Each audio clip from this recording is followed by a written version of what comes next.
And we're going to wait just a moment to right till 6 o'clock to start. Okay. But every moment counts. So I'm looking forward to it. I know you have a lot of information you're going to give us today. All right. So it is time for our 20-minute power talk. And today we're discussing imagining life in commercial real estate. My name is Jessica Townsend, one of the hosts for this 20-minute power talk. And I'm so excited because we have a special guest today, somebody very special to me. We go back many, many, many, many, many years. Kelly Mitchell. So, Kelly, please, thank you for joining us today. Introduce yourself. How'd you get here? We're going to jump right into your PowerPoints. All right. So, how did I get here? I got here because I have a couple of decades worth of commercial real estate experience. And I've been fortunate enough to have many different jobs in this space. So, I'm looking forward to talking to you a little bit about some of the jobs I've had and other opportunities that I am aware of in the commercial real estate industry. That's awesome because I know you have a wealth of knowledge and experience. And I think that people often will hear the word commercial real estate and they may not even know what that means. They have their ideas and whatnot. So I don't want to take away from any of the PowerPoints you have. I'm going to let you just jump right into the conversation. All right, well, cool. Well, first off, let me just level set. What is commercial real estate?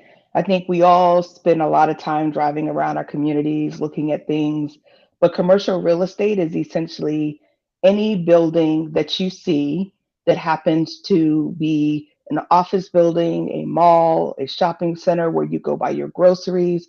It could even be where you live if where you live is rented and has more than 5 units within the building. So anything below five is considered residential, single family, but anything above five is actually considered multifamily, which is a commercial product. So if you live in a community, you're looking at commercial real estate all day long. It's where you live, where you work, where you play. That makes sense. People don't think Yeah, about that. Something is similar. Is that nationwide for that number? Because I know I know for us in residential real estate, they let you know that. Is that across the nation? that is across the nation. So at all 50 states and the territories. Got it. So what are some opportunities to work in commercial real estate? Oh my gosh, commercial real estate has so much that you can actually do. Anything from ownership. So there's people who actually own those buildings to management. There's the people who manage the day-to-day operations and how things actually run inside that building. There are the people who finance it, which is where I have spent the majority of my career. And you also have just various architects, construction companies. Those are the people who design it and build it. You've got engineers who make sure that it's operational. I mean, it is a plethora of people who make commercial real estate run today. And it doesn't really matter what your background is. A lot of people feel like you have to have a finance background. And that is what my background is. I did get a degree in finance, but it's not necessary for commercial real estate because it really does run the gamut in terms of what you can do and the types of jobs you can have. The one thing I do want to point out is, and just because you start in one space, maybe you start on the financing side, one day you can find yourself on the leasing side. You can start on the leasing side and find yourself on the ownership side. So there are all sorts of things to do, and career changes happen quite frequently in this industry. Do you find, well, so you don't have to have a finance background, but is there anything that you would encourage someone to have or they're considering looking into the industry? The truth of the matter is no. I think it depends on where you want to land. If you want to be a financing person, someone who puts a mortgage on one of these properties, which is what I do, finance is very helpful. But if you want to build them, then you should be an architect or an engineer. Even the management of these properties, a lot of times that's more of a business background, organizational management, right? Even technology, because so much of how these buildings are run today is technology based. And the way that you streamline leasing today is through technology. So I think that there's all sorts of backgrounds you can have to come into this field. Speaking of technology, have you seen a huge shift in the way commercial real estate exists today? I know when I first moved to Maryland many moons ago, you were a great help in that. And we worked at a company where they did multifamily mortgage lending, and just the language was different, like conduits and different. I was like, what is all of this? So, what kind of evolution have you seen in commercial real estate? between the early 2000s and now? Oh, I mean, like I can't even name all the things, but for sure, the types of buildings that are being constructed are completely different today. If you think about it, the availability of construction materials sort of dictates where we go. So does climate change, right? I mean, the requirements for hurricane strength buildings has made its way up the coast a little bit further than where it used to be. It's typical for that to have been in Florida, but not necessarily in other places. The seismic laws have changed in many areas, so that also has an impact on what gets constructed today. And then technology, oh my gosh, has completely changed everything from the way you enter a unit, especially if you're in an apartment building. Most people don't use keys, they use fobs, Hmm. right? The HVAC systems are all electronically managed, and depending on what building you're in, they can manage it from a central location. Now, so everything about buildings that are being built today is very different than what it did look like 20 years ago. So I'm gonna ask you one of the questions. I know there's some PowerPoints. I love that phrase that you want to also get into, but I do want to ask this question. Oftentimes people say to me, "Oh, do you do commercial real estate?" And my answer is no. I've learned the hard way about that. But if you had a draw, well, a couple of nuggets out there. One, people talk about a cap rate. Can you, in layman terms, describe what a cap rate is? So depending on what side of the desk you're on, cap rate can have two different definitions. I'm going to talk about the one definition that I think you're talking about, which is valuing a property. Yes. So when people are talking cap rate, what they are trying to get to is and the long form is capitalization rate, and Hmm. it's a math formula. So generally, what you're talking about is a rate of return is built into this capitalization rate, and when you take that and divide it by the amount of income that a property actually produces on an annual basis, Hmm. then that number is a value. You can do the reverse of that to find out what your capitalization rate is as well. Okay, so last question. We're going to go to the next thing I want you to talk about. Is if someone was thinking, we're thinking, hey, Jessica or Kelly or whomever on the street, I saw this multifamily building over here. How can I get into that?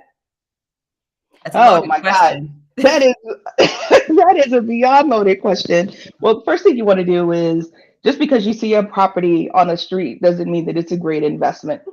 So the Mhm. very first thing you want to do is make sure you understand the numbers behind the property, because any multifamily or any commercial property is really an investment. So you want to understand that investment criteria that you're going to be looking for in that asset. So whether it's the amount of return that you want or the amount of income you're looking to get from that property. And the only way you really figure that out is to understand how many units is there, what is the current market rent, and how much is the rent that that particular property is kicking out. And then you also want to understand how much does it cost to manage that property, like what's the operations costing you every single month.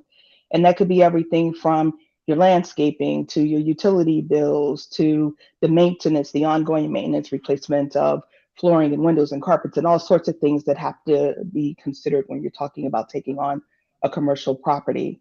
So once you get that number, which is your revenue minus your expenses, that's your net operating income. Mhm. And you take your NOI. And from that, remember, I just mentioned that you take a cap rate and apply that divided by that's the value of the property. That's how much you want to pay for that property on a maximum level.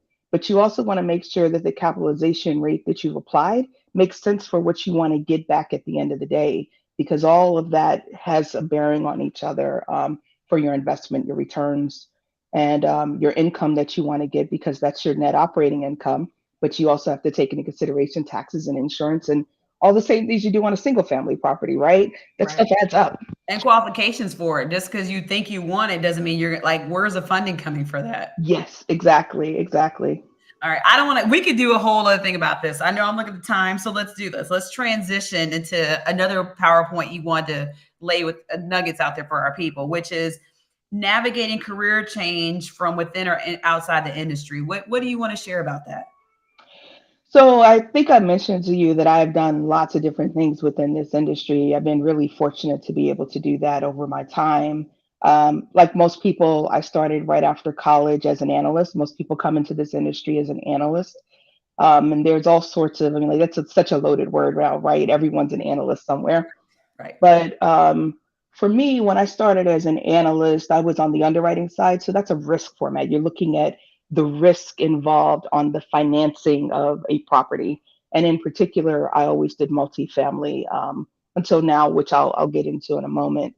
But I was looking at the risk profile for underwriting these loans that then needed to be approved so that the borrower could get their money to either acquire or refinance their loans. Fast forward, I moved into what's considered a sales position when you're in the commercial, especially multifamily side. I originated loans for a while. And that's really going out, hitting the ground, trying to drum up business and looking for people who need financing for their assets. And I specifically focused on skilled nursing facilities in Okay. the Midwest. And those are some ugly deals. I won't get into why that is, but it is so hard to be looking for skilled nursing in Iowa. And it has a lot of implications in terms of state laws, Medicare, Medicaid. I mean, all that stuff has Mhm. huge bearings when you're talking about that asset type. But that's also considered multifamily, by the way. Multifamily is pretty vast. It Over the is. course of my time, I also spent some time really getting to know student housing, which is a multifamily property type as well. Mhm. Um, I've done very large portfolio transactions where you structure in really creative financing. It's considered sort of structured finance. If you think about commercial real estate, a lot of times you're talking about someone who has large portfolios that they're looking to get debt on all at the same time. And those were the types of transactions I do. You might hear it called structured facilities, credit facilities, structured finance. There's all sorts of names for it depending on where you're working. But I did transactions like that, anywhere from $50 million deals to over $1 billion deals I was doing. So some of them can get pretty big. And after I did that for a little while, I moved over and did what's considered product, looking for making new products for the company I worked for at the time. And the truth of the matter is that products have looked pretty much the same for, I don't know, 50 years. Not really, but definitely since the 80s. Not much has really changed about how we finance multifamily. The products generally look exactly the same. But I was lucky enough to get in there and try to do some creative things around how we actually get different types of assets financed. For instance, at the time we were looking to do more affordable housing. We're in an affordable housing crisis right now. We've been there for a while. Right. And the supply of housing is definitely impacting the amount of affordable housing we have. So some of what I was doing was trying to identify really creative ways to get that type of housing done and get it financed. And affordable Mhm. varies by region as well, right? Oh my gosh, yeah. So um, affordable is another thing that we now call it in the industry big A or NOAA, naturally occurring affordable housing. So when you say big A affordable, what you're really talking about is housing that has some type of government assistance or a pilot, or a pilot just means a payment in lieu of taxes, which means some kind of a discount that the municipality is giving for the real estate taxes. There could be some subsidies involved, whether they be low income housing tax credits or any other kind of supplement that you might get from a local housing authority. So yeah, that's big A affordable. It is a niche product within the industry Mhm. that people work on, and there is a shortage of money, to be clear, to go around to get those types of deals done. Got it. The You know, other one naturally occurring is what you're probably thinking about, where it changes depending on where you live, because every major MSA or metropolitan statistical area, mhm. but every major metropolitan area has a different income bracket, and the affordability is based on the average income of the area. Again, I'm looking at the clock. Like, I just want to just ask you all these questions. I know we have a very intelligent audience out there, and people always want to learn. I'm going to make sure I have you back on here again so we can talk about the nitty gritties with these things. Because while you were speaking, I was thinking like people often looking for ways to invest and like, how can I invest in something? Are there like bonds out there for this type of, government issued thing and whatnot? Yeah, there's taxes and bonds, but you have to use taxes and bonds um, with usually some sort of supplemental subsidy in housing. Normally, when you find taxes and bonds, there's a low-income housing tax credit with it. Um, Tax credits are a whole nother big animal. And to be honest, it's probably been 10 years, 15 years since I've been in the throes of doing that type of transaction. I Mhm. still understand affordable housing very well, but there's two types of tax credits. And then you also have new market tax credits and historic tax credits as well. So, I mean, like, there subsidies? Absolutely. They are very hard to get. They are super competitive when you're applying for them. Mhm. And it's mostly need based. Granted, everyone has a need now, but Right, so right. that's the You have problem. to have in. Right. Yeah. So let me ask you this then, because that sounds like it requires a lot of balance. So you have a lot of balance of knowledge you have, but how do you find your own work-life balance in this fast-paced industry? Yeah, it's hard. So I find things that I really enjoy doing, and I make sure that I schedule them into my calendar to get them done. I'm the type of person who's always looking to learn things outside of commercial real estate. So as you know, Jessica, I'm always signing up for some virtual course. I'm always Always. always learning something. So that's going on. I'm always in the throes of having some kind of a side gig happening that's taking up some time as well. Um, but my core value is self care. Um, I only have two: self care and impact. And I can't make an impact if I'm not taking care of myself. So I Hmm. make sure I spend time with the morning routine and the nighttime routine. It really supports me. But the other thing I do is I take time. I just plain do not work, period, on Sunday. It is my day. It is not a day for the company, and I sort of have to put up that boundary to say this is my time. But the truth of the matter is, I try not to work on Saturdays either. If I have to work late during the week, and I apologize because you probably heard my work phone that I forgot to put on Do Not Disturb I can ringing a hear little bit ago. But if I have to work late during the week, that's fine. I'll put in the extra hours, but I have to have my downtime on the weekend, and then I make sure I get a good night's sleep. No, that's all I appreciate. I mean, I've talked to you about boundaries and work hours and whatnot, and it really is a challenge at times because you can't be there for everybody at the same all the time. You have to be there for yourself. My thing is, it was an old commercial back in the day. It was like Church of Latter Day Saints is what we had when Austin, and they said the guy was retiring. He's like, "What's the one thing you would do, Bill?" He's like, "I would spend more time with my family."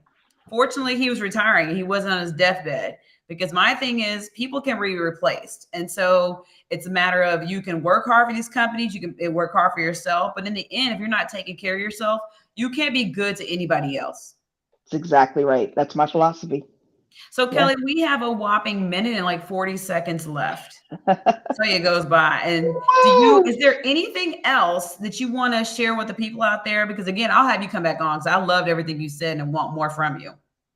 Yeah, what I will say is there is not enough diversity in this industry. This is an industry that historically was kind of country clubbish, shaking the hands, and um, it's not that way anymore. But I think it still has that stigma. So I'm hoping that more and more people look at it as a viable option for them when they're trying to build their career. And to be perfectly frank with you, I hope that they look at it as a viable option for them on the ownership side. We definitely don't have enough diversity in ownership, whether we're talking about women or people of color. So we definitely need to get on that side a little bit more. But any part of this industry that you might have an interest in, please come in. Please look at it as a viable option. So, do you want to make yourself available for the people out there if they want to ask you any questions? I mean, I know you are probably America's most wanted in a good way because of this wealth of knowledge you have. But can they contact you on LinkedIn or anything, or like, where do you stand Yeah. with this? Oh, for sure. Call me, text me, LinkedIn. So I'm not really on social media, but I do check my LinkedIn account every couple weeks for sure. So if you don't hear back from me, it's not because I'm ignoring you. Sometimes I just get behind on stuff. Gotcha. Kelly, we do have one question. It says, "Hey, Kelly, great job. Do some of the same rules apply to purchasing land?"